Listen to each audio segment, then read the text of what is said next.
On est de retour. Rebonjour tout le monde. Et ben aujourd'hui, donc on va parler des MCP. Pour être tout à fait honnête avec vous, ça fait plusieurs mois qu'on entend parler des MCP. Et personnellement, je dois dire que ça a été un de mes aha moments ou une de mes claques, comme aurait dit Tristan Charvilla, avec l'IA.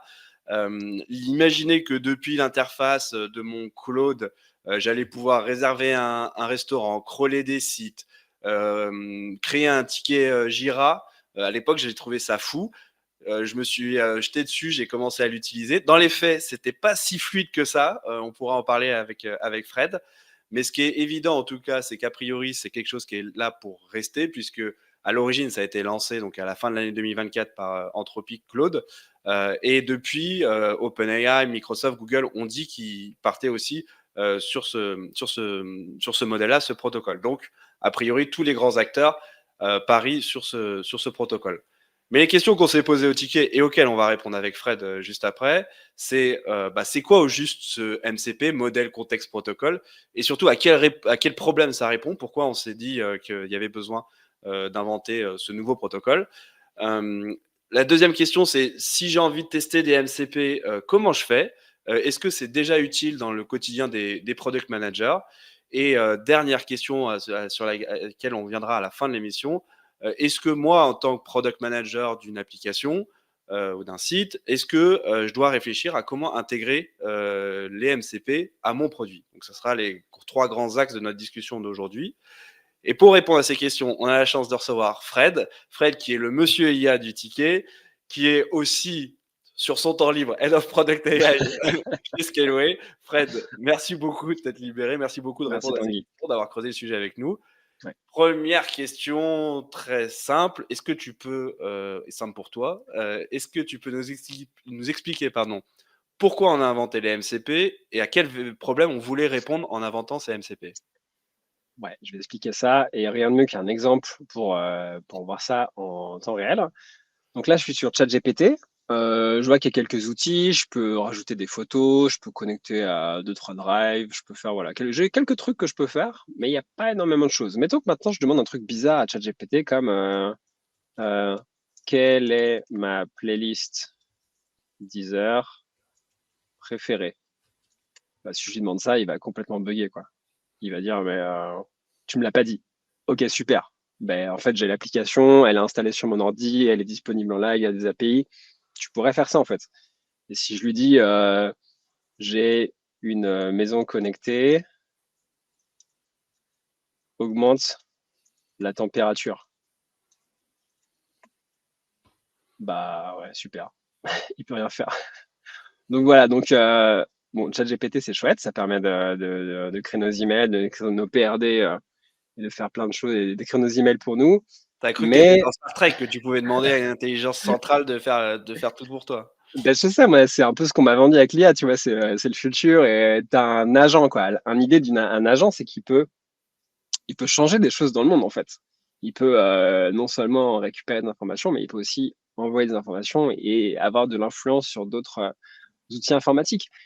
Les MCP, c'est censé, et ça répond en partie à ça. Enfin, l'idée initiale, c'est ça, c'est pour répondre à ce besoin-là. C'est-à-dire comment tu fais en sorte que, au lieu juste d'avoir un LLM, enfin, c'est pas un LLM, hein, parce que d'ailleurs, ChatGPT n'est pas un LLM, je vais plus parler d'app IA ici, parce qu'en fait, derrière ChatGPT, comme on le voit, il y a un LLM qui est capable de générer des mots, mais il y a aussi toute une partie toute une pipeline qui permet de connecter ce LLM à d'autres outils. Donc là, on le voit sur ChatGPT, il y a quelques petits outils, Google Drive, on peut ajouter des photos et tout ça, mais il n'y a pas tous les outils que j'utilise dans mon quotidien. Et donc la question, c'est ça, c'est comment on fait pour que une application IA puisse se connecter comme elle veut à toutes les applications qui existent. C'est la promesse en tout cas. C'est la fameuse image du port USB, quoi. Je peux brancher mon imprimante, ma souris, mon clavier, mon micro à mon ordinateur pour l'augmenter et pouvoir interagir avec lui, quoi. C'est la promesse, ouais. Ce qu'on disait, c'est la promesse d'Anthropic, c'est de dire c'est le câble USB-C de l'IA. Dans les faits, on va le voir, c'est plus la rustine, la rustine de l'IA parce que En fait, le problème est le suivant, c'est que comment on arrive à faire communiquer une app IA avec une API? Parce qu'en fait, quand tu réfléchis, on a déjà un truc qui répond exactement à ce problème-là. Comment on fait communiquer des web services ensemble? Et ce problème, il est résolu depuis, je sais pas, depuis 20 ans, quoi. Ça s'appelle une API REST. Une API REST, je pense que tout le monde voit à peu près ce que c'est dans les grandes lignes. Tu peux demander un service en ligne, bah vas-y, donne-moi toutes les infos météo sur telle ville. Donc, je t'envoie des coordonnées et tu me renvoies en réponse dans un format JSON un peu structuré, bah, la météo, la température qu'il fait, ainsi de suite. Donc en fait, le problème, il avait l'air déjà un peu résolu, quoi. Donc la question, c'est pourquoi on a fait un MCP? Parce que ça fait à peu près la même chose. En fait, si notre LLM était capable directement d'appeler des API, on n'aurait pas de problème. Mais comme on va le voir, il y a des petits problèmes avec les API, et notamment il y a des problèmes de la manière dont les apps IA doivent communiquer avec tous ces API. On creuse? On continue? Vas-y, est-ce que tu as un cas d'exemple que tu pourrais nous montrer d'un coup où ça marche pour le coup d'un MCP peut-être? Ok, on commence un coup, ça marche. Alors, t'as raison, c'est toujours intéressant. Quand ça marche, un MCP, ça fait ça, par exemple. Donc là, c'est une démo de Claude qui est connectée avec Gmail. Et donc là, tu vois, on peut lui demander, bah, est-ce que j'ai des mails non lus? Hop, il va checker les mails qui sont non lus. Donc, il va faire une requête. Il va recevoir la réponse. Il dit, ah ouais, tiens, j'ai retrouvé un mail qui est lu. Et donc, en fait, tu vois, il y a non seulement cette couche API qui permet d'aller requêter les mails, qui permet d'aller les lire. Et en fait, tu as quand même ton application IA qui va générer du texte. Donc, tu vois, il va te dire, ah bah tiens, tu as reçu un mail de Franck. Ah bah voilà, il te souhaite bon anniversaire. Et là, tu peux lui dire, bah ouais, c'est cool, marque l'email lu. Donc, voilà, donc il est capable aussi de, tu vois, d'interagir avec Gmail. Et donc, il est pas juste en train de lire des choses, il est en train d'effectuer des actions. Là, il a marqué le mail qui est lu. Et l'autre action qu'il va faire, c'est bah, générer une réponse. Ce serait cool, en fait, de ne pas avoir à copier-coller la réponse comme on le fait tous depuis un chat jusqu'à notre service d'email. Et donc, le MCP va servir à ça. Donc là, l'utilisateur il va demander de drafter une réponse à l'app. Voilà, fais un super email, félicite-le pour son marathon. OK. Le LLM dit voilà une proposition. Et une fois que c'est bon, bah, tu vas choisir de l'envoyer. Ce qui est intéressant aussi, je trouve, c'est que tu as une partie qu'on appelle human in the loop. Tu vois, il n'a pas envoyé la réponse directe, il a déjà proposé un draft, et après, si tu veux lui faire envoyer la réponse, il faut refaire une action, tu vois. C'est assez rassurant parce que quand c'est des choses que tu fais en lecture, donc tu vas juste demander de lire tes mails, finalement, ça a assez peu d'impact. Mais un type quand même que je veux donner ici, c'est que quand tu veux que ton LLM il fasse une action, la bonne pratique, c'est quand même de confirmer faire confirmer par l'utilisateur que c'est bon, quoi. Donc là, tu vois, il y a cette étape de please send. Et donc voilà, hop, la partie, le MCP serveur a bien envoyé ça. Donc ça, c'est une démo qui marche. On a vu Claude connecté à Gmail, qui est capable d'envoyer des mails tout seul. Ce qui est hyper cool en vrai. Ça recommence un peu à ressembler à Star Trek, quoi. Ouais, c'est beaucoup plus proche de Star Trek. Si tu rajoutes la voix par-dessus, on y est presque. On n'est pas loin. J'en parle parce qu'on a vu, pour celles et ceux qui ont assisté à LPC, le CPO de Pendo qui, pour le coup, ne communique plus avec son ordinateur qu'à travers la voix et qui faisait ce genre de choses, mais du coup sans la partie où il tapait au milieu. Ok, est-ce que tu peux m'expliquer du coup comment ça marche en fait un MCP? Là, j'ai vu quel était l'usage qu'on pouvait en avoir, mais Ouais. fondamentalement, qu'est-ce qu'il y a derrière? Tout à l'heure, tu nous as introduit un peu le fait que peut-être on aurait pu faire exactement la même chose juste avec des API. Voilà, comment ça marche le MCP? Qu'est-ce que ça apporte en plus par rapport à si on faisait juste communiquer des API entre elles? Yes. Je vais reprendre l'exemple de la maison et tu vois, là, on peut imaginer que j'ai une app IA. Dans cet exemple-là, c'est pas moi qui l'ai écrit, c'est un post sur LinkedIn qu'on partagera après. Tu vois, qui dit, bah, imagine, tu es un utilisateur et tu veux réchauffer ta maison et tu as une app IA qui a un client MCP, qui a un serveur MCP, qui sont capables de communiquer et qui sont connectés à ton système de smart home. Ok, on va faire un peu le flou ensemble. On va commencer du haut. Donc, l'utilisateur, il parle en langage naturel à son app, ce qu'on appelle host ici. Une host, c'est une API. Et en fait, le client MCP fait partie de toute cette API. Et donc, il dit, est-ce que tu peux mettre mon étage inférieur un peu plus chaud? Voilà, mon salon, tu le rends un peu plus chaud parce que là, je me calme. OK.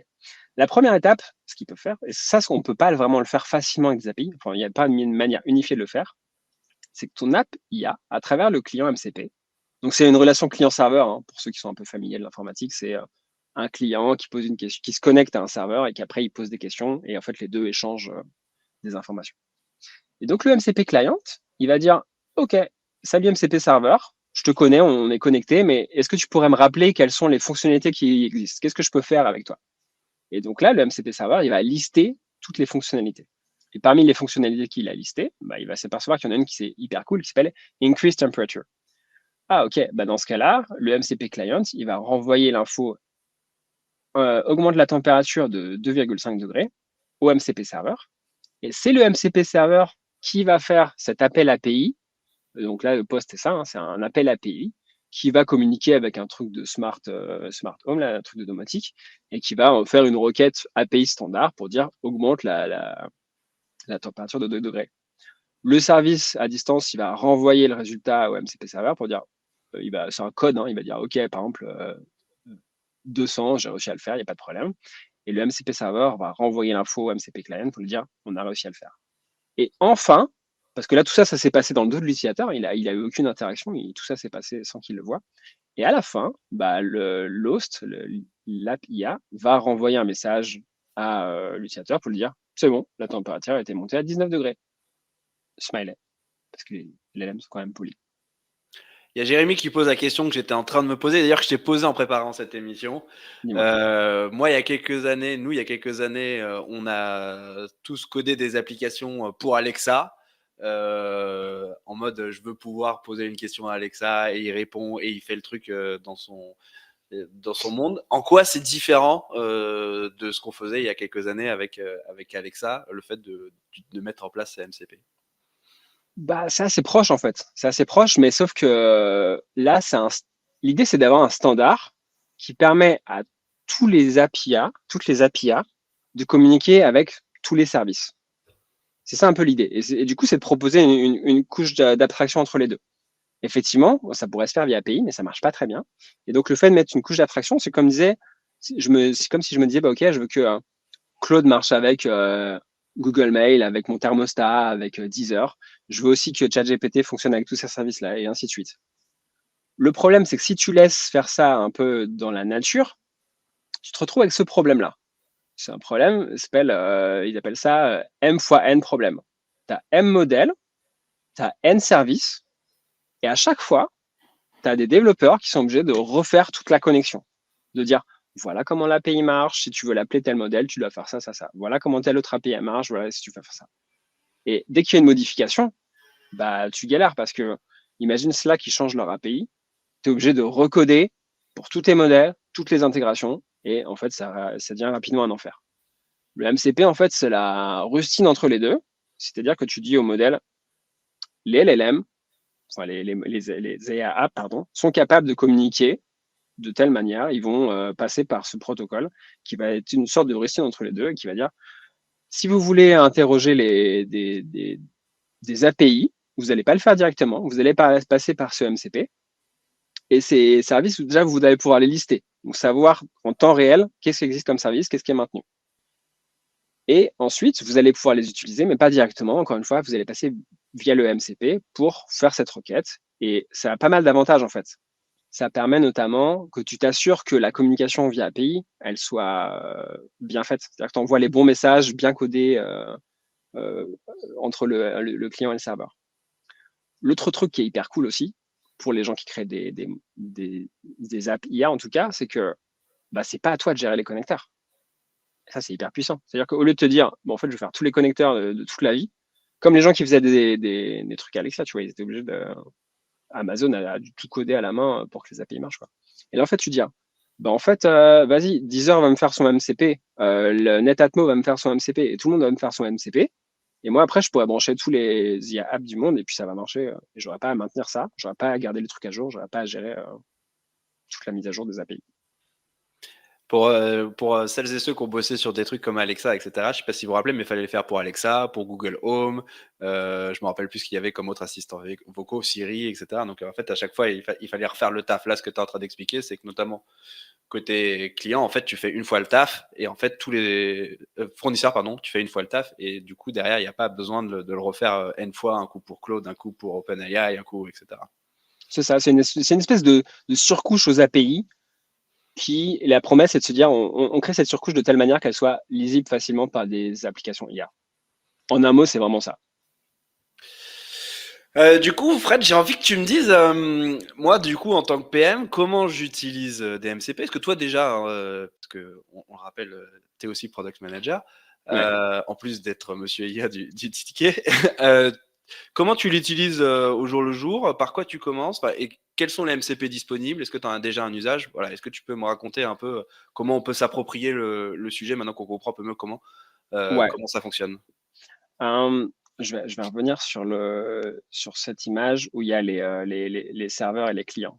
En fait, finalement, tu as à peu près deux choses à faire qui peuvent t'intéresser quand tu es PM. La première chose à faire, c'est de construire des MCP serveurs finalement. C'est-à-dire, tu te dis, moi, je fournis des applications ou des sites web, j'ai un service web qui existe, qui a déjà une API. Parfois, ces API, elles sont exposées en public, hein. Il y a plein de gens qui exposent leur API parce que ça rend la vie plus facile aux développeurs. Et tu te dis, est-ce que je pourrais faire une surcouche pour que n'importe quelle app IA puisse communiquer avec mon serveur? Donc là, typiquement, ce qu'on fait, nous, chez Scaleway, c'est qu'on est en train de construire un MCP qui va dire, OK, je veux. Scaleway, c'est un cloud provider, donc on gère des ordinateurs pour des boîtes, quoi.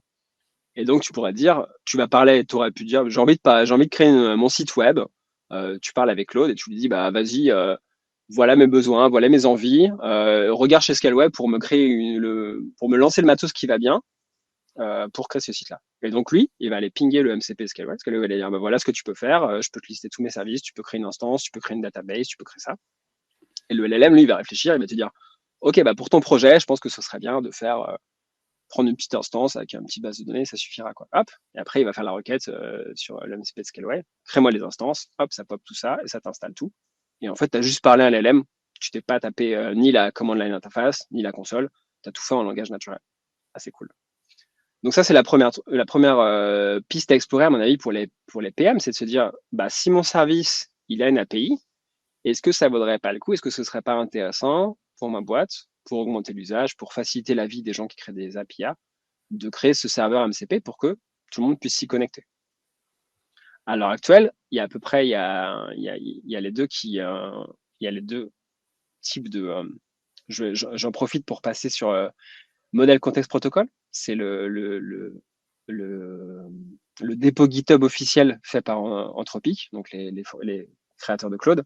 Et tu vois, ils listent par exemple toutes tous les serveurs de ce type qui sont maintenus par des boîtes. Donc, tu vois, tu peux trouver genre Atlassian, voilà, ils sont là. Atlassian a dit, bah, moi, je veux faire un MCP pour Jira. Comme ça, les gens, ils pourront lire mes issues, accéder à Confluence, ainsi de suite. Je ne sais pas ce qu'il y a d'autre. Qu'est-ce qu'on pourrait Linéaire. regarder? Linéar. Donc voilà, Linéar, je peux interagir avec Linéar et ainsi de suite. Et ça, c'est maintenu par la boîte. Et puis, il y a des gens, il y a une partie community dans ce dépôt, où là, c'est des gens qui vont carrément créer eux-mêmes, des. Il est où? Bon, bref. Il y a une partie community où c'est des gens comme toi et moi qui vont juste créer des MCP pour que tu puisses accéder à un service tiers parce que la boîte initiale ne maintient pas de MCP officiel. Bah, typiquement, celui que tu nous as montré, je crois, au début, là, qui interagissait avec Gmail, il me semble que c'est pas Ouais, un truc officiel. C'est quelqu'un qui l'a développé chez lui pour te permettre d'accéder carrément. à Gmail. J'ai vu qu'il y avait des questions sur les sujets de sécurité. On en parle après. On va y revenir à la sécurité parce qu'effectivement, on est passé un peu vite. Mais comme vous le voyez là sur le truc, il y a des gros messages d'erreur qui arrivent. On est passé vite dessus, mais on va y revenir parce qu'effectivement, c'est un gros souci à la sécurité. Donc, juste pour finir, si tu es PM, qu'est-ce qui peut t'intéresser? Donc, on a vu la partie serveur. Je suis un PM, j'imagine exposer mon API via un MCP serveur. L'autre partie, c'est plus si tu es un PM qui bosse dans une boîte où vous faites une AI app. Par exemple, il y a Claude, il y a aussi Cursor, enfin, il y a plein de gens qui font des applications IA où il y a moyen de parler, enfin, tu vois, il y a un flow d'interaction, il y a un petit chatbot qui apparaît quand tu es sur le site web et tu veux faire en sorte que ton utilisateur puisse poser des questions en langage naturel. De plus en plus, il y a des boîtes qui font ça. Soit c'est leur cœur de métier, soit c'est un projet en plus. Et tu pourrais te dire, bah, OK, je vais rajouter juste un MCP client dans dans mon application IA. Et en fait, grâce à ça, je vais pouvoir me connecter à tout un tas de services externes. Et là, ça commence à devenir intéressant parce que tu te dis, OK, je veux, qu'est-ce qu'on pourrait imaginer? Je veux, j'ai un site qui me permet tu as une petite fenêtre de chat et ça se permet de se connecter directement avec toutes tes pages Confluence et d'aller regarder, d'aller lire ta doc sur Confluence. Donc ça, on pouvait déjà le faire avec le RAG, mais tu pourrais aussi dire, bah, en plus, t'en profites pour me créer un ticket Jira dès que tu as perçu qu'il y avait un problème fait par un utilisateur. Et donc, tu vois, non seulement tu vas faire en sorte que les gens ils chatent et ils communiquent avec ton app, mais tu vas créer des choses, des agents qui vont soit être utiles pour toi, soit être utiles pour ton utilisateur. Ouais, ce que tu es en train d'expliquer, c'est qu'en fait, tu crées des workflows grâce au MCP potentiel. C'est pas juste une action, une réaction, c'est une action, potentiellement plein de réactions derrière qui sont cachées à l'utilisateur et l'output est ce que l'utilisateur avait en tête sans avoir été capable forcément de l'expliquer au début. Ouais, exactement. Imagine, tu as un site de réservation d'avion, tu laisses les gens réserver ton billet en ligne. Hop, automatiquement, comme tu as un MCP client qui est dans ton app, il va aller voir automatiquement la météo de la destination et il va te dire, hey, oublie pas ton dain, il fait chaud la semaine prochaine là où tu vas, tu vois. C'est pas grand chose, mais tu vois, tu peux imaginer plein de use cases comme ça où en fait, tu as donné à ton application IA l'accès à tous les outils qui existent, qui sont disponibles via API. Donc, c'est assez incroyable. Imaginons que du coup, Fred, juste très rapidement, j'ai envie de créer, parce que je suis convaincu parce que tu viens de me dire, un MCP client pour mon application. C'est compliqué, il y a des prérequis. Qu'est-ce qu'il faut avoir en tête? Moi, je recommanderais. Alors, il y a des SDK qui existent, donc c'est des outils pour aider les développeurs à faire ça rapidement. Je recommanderais quand même de passer par l'équipe dev pour le faire. Ou alors, tu le vibe code sur ton week-end avec Cursor. Mais il faut regarder l'épisode vibe coding avant pour réussir. Mais moi, il y a un cours que j'aime bien, mais c'est le cours de Hugging Face, tu vois. Tu as une partie avec la partie plutôt introduction. Et à la fin, ils te disent directement, ouais, tu vois, ils te donnent même un exemple, comment construire un MCP serveur avec Gradio. Donc, il y a un peu de code quand même, tu vois. Mais en fait, quand tu utilises Gradio, qui est une app pour faire enfin, c'est un langage pour faire des apps assez simplifiées. Et quand tu crées ton app Gradio, ça te crée automatiquement un MCP serveur. Donc, c'est assez pratique, tu vois. Tu peux avoir un MCP serveur sans avoir trop de maintenance. Le cours de Hugging Face est vraiment très bien fait. Donc, on le partagera dans les ressources. Ça permet, à mon avis, même tout seul, avec un peu d'instinct dev, de coder un petit MCP client, voilà, un MCP serveur. Bon, et maintenant, on va prendre la question sur la sécurité qui a été posée très vite.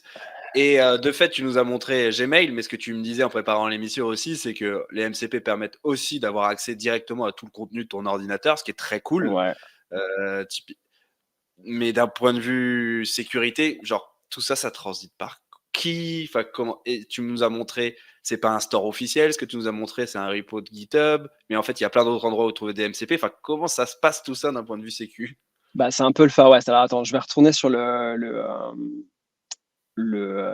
repo de protocole serveur. Donc là, c'est le dépôt toujours d'Anthropic. Donc la partie third party, on peut à peu près lui faire confiance. Tu vois, c'est par exemple, je sais pas, Algolia ou Alibaba qui ont développé leur propre MCP.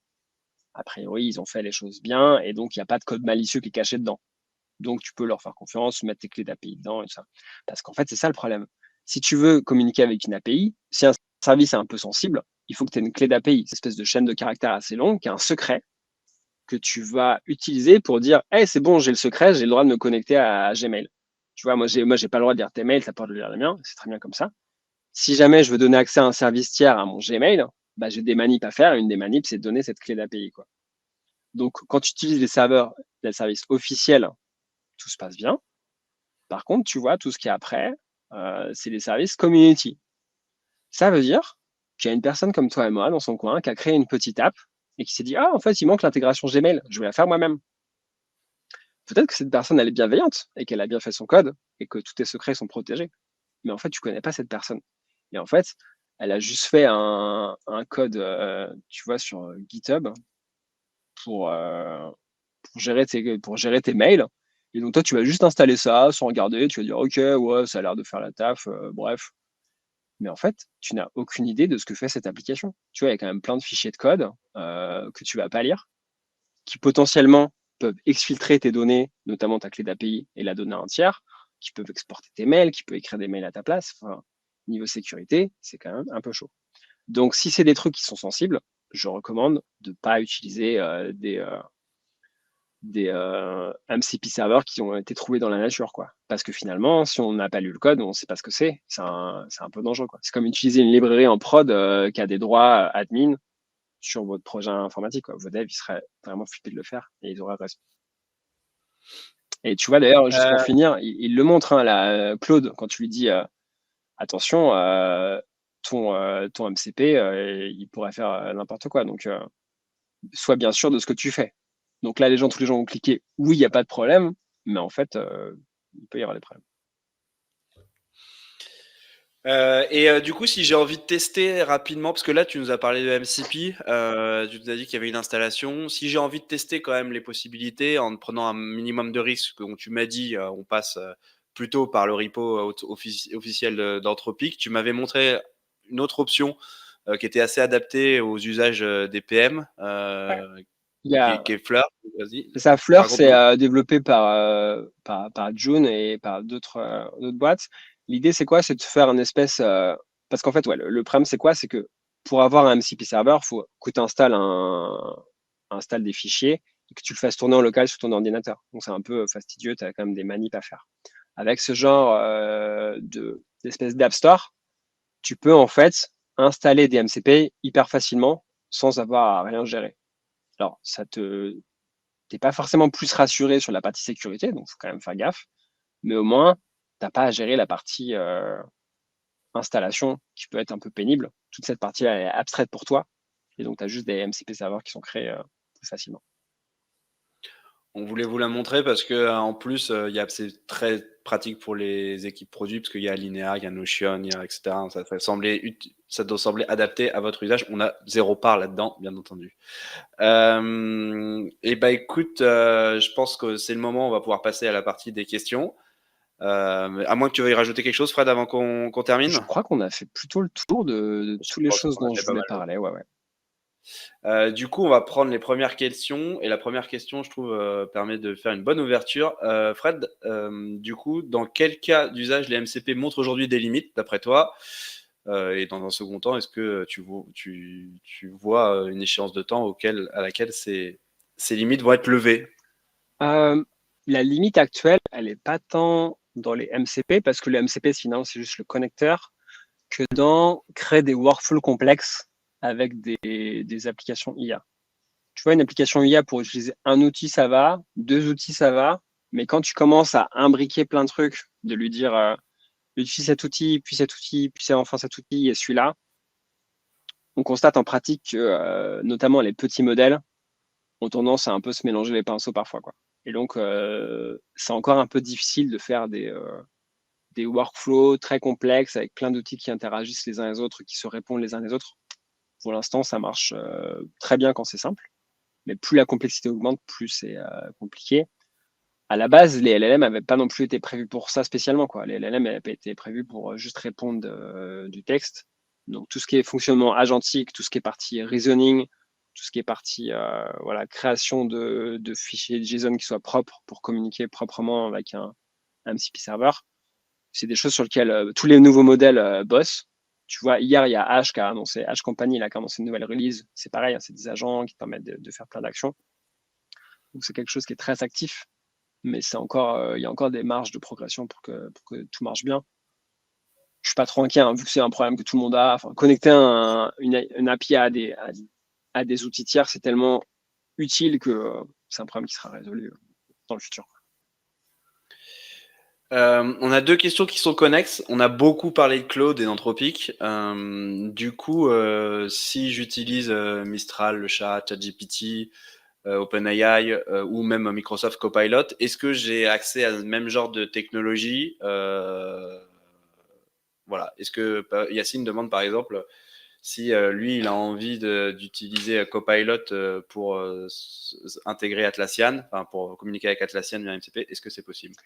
Alors, effectivement, comme c'est Claude, enfin Anthropic qui a lancé les MCP, c'est eux qui ont l'intégration la plus poussée. Il y a plein de promesses, comme tu sais, qui ont été faites par OpenAI, Microsoft pour dire OK, on supporte, c'est un bon protocole, on va y aller. Puis il y a aussi des contre-propositions qui ont été faites, comme Google qui a fait une contre-proposition avec A2A, je crois que ça s'appelle, leur espèce de protocole. L'intérêt d'un protocole, c'est qu'il soit adopté par tout le monde, quoi.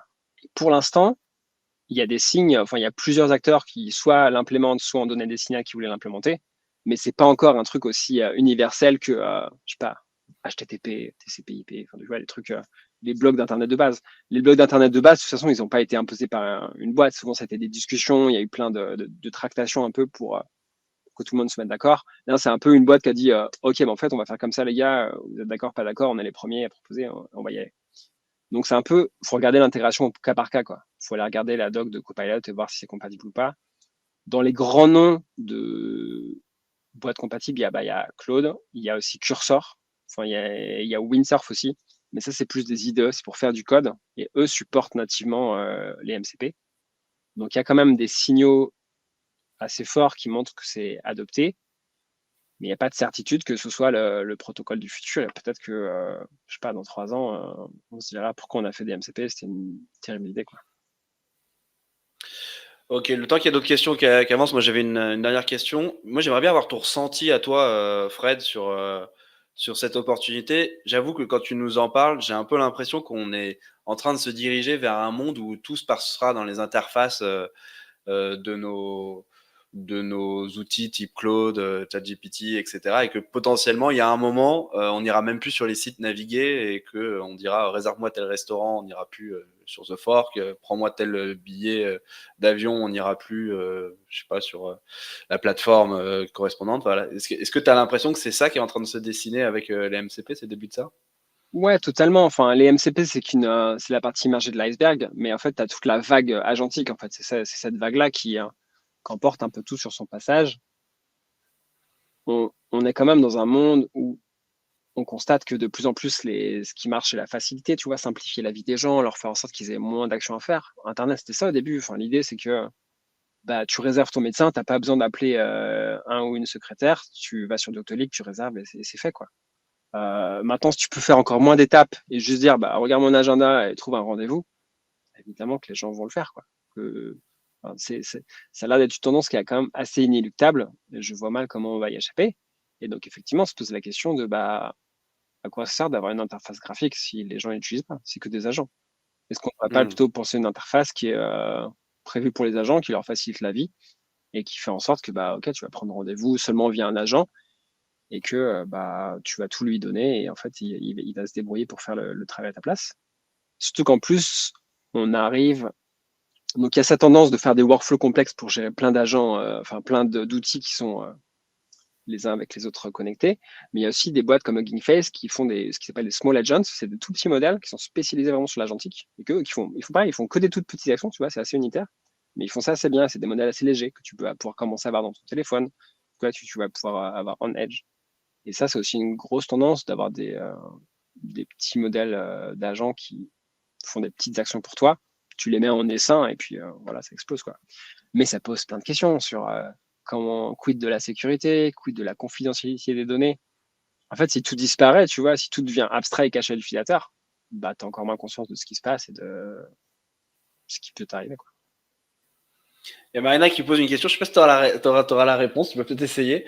Mes équipes tech travaillent en mode séquentiel, les uns après les autres, et ça freine la vélocité pour la sortie de feature IA. Est-ce que tu penses que les MCP peuvent aider à ce type de problème et permettre de mieux travailler ensemble? Euh, Potentiellement, ça peut être une idée, tu vois, de se dire, si une équipe, si tu arrives à séparer les responsabilités en disant, bah, l'équipe, on va dire, tech, elle est responsable juste de créer les MCP serveurs et de l'implémenter dans l'API. Et l'équipe data science, elle est responsable de faire. Non, pardon, les MCP clients veut faire l'équipe tech et les MCP serveurs gérés par les data scientists. Peut-être que ça peut être un moyen. Dans tous les cas, découpler les choses, c'est toujours sympa pour gérer les projets informatiques, je trouve, tu vois, de dire mais une équipe, c'était comme à l'époque des microservices, quoi. C'était, tu avais une équipe responsable d'un produit, l'autre équipe responsable de l'autre. Peu importe le langage qui était utilisé, tu faisais juste un contrat en disant, moi, je te promets que je t'enverrai des données formatées comme ça. Et l'autre disait, bon, moi, je te promets que si tu me les envoies formatées comme ça, je sais les utiliser. Et après, chacun fait sa vie. Et en fait, le loose coupling comme ça, je sais pas comment on traduit ça, mais tu vois, le fait que ce soit très peu, la faible adhérence, c'est ça le terme en français, c'est toujours une bonne pratique en informatique. Donc, potentiellement, ça peut aider. Écoute Fred, à moi qu'il y ait une question qui pop maintenant, j'ai l'impression qu'on arrive au bout de cette plongée dans les MCP. J'espère que ça... Ah, il y a une autre question qui apparaît. Allez, on finit avec celle-là. Si les MCP, par exemple, écrivent les emails et que d'autres MCP les lisent et les y répondent, est-ce qu'on ne va pas devoir réinventer nos usages interpersonnels? Est-ce que le formel ou même l'écrit structuré aura encore du sens dans ce nouveau paradigme? C'est, il y a, T'as le droit de sauter en touche. Non, non, c'est un sujet qui me passionne, tu rigoles. Il y a un article qui date de quelques années là-dessus, qui s'appelle Dark Forest Theory, où c'est une autrice qui raconte, qui se dit, OK, mettons que demain, tous les textes soient écrits par des IA. En fait, les humains, ils vont pas tolérer ça, tu vois. Ils vont être à la recherche de l'authentique, tu vois, comme tu le fais quand quand tu vas visiter un pays, tu veux un truc authentique, tu vois. Et en fait, il va falloir inventer des moyens pour prouver qu'un texte n'a pas été écrit par un LLM, tu vois. Mais ça existe déjà, tu vois. J'ai vu un post passer cette semaine, un mec qui disait, moi, j'utilise plus de tiret long parce qu'en fait, ça fait trop, on a trop l'impression que c'est un LLM qui l'a écrit, quoi. Et moi, c'est pareil, quand j'utilise ChatGPT, je lui dis, arrête de mettre des EM dash, mec, je suis trop grillé que c'est écrit par un LLM sinon, quoi. Donc, il a pas à comprendre cette consigne qui est hyper simple pourtant. Mais tu vois, il y a et en fait, ouais, moi, je trouve que ça rend encore plus de valeur à une lettre écrite, quoi. Le fait que quelqu'un ait écrit une lettre, alors que et j'écris toujours des lettres, tu vois. Chaque année, j'envoie mes vœux par lettre, écrit à la main, tu vois. Et ça rend le truc vachement plus précieux parce qu'effectivement, si tous les emails, ça devient une commodité, si plus personne les lit, plus personne les écrit, bah en fait, écrire un message à la main, ça a une valeur qui est infinie, qui est infiniment plus grande parce que c'est encore plus rare dans cet océan de contenu qui a été généré par des machines, quoi. Écoute, je te propose qu'on s'arrête là-dessus. Merci beaucoup, Fred.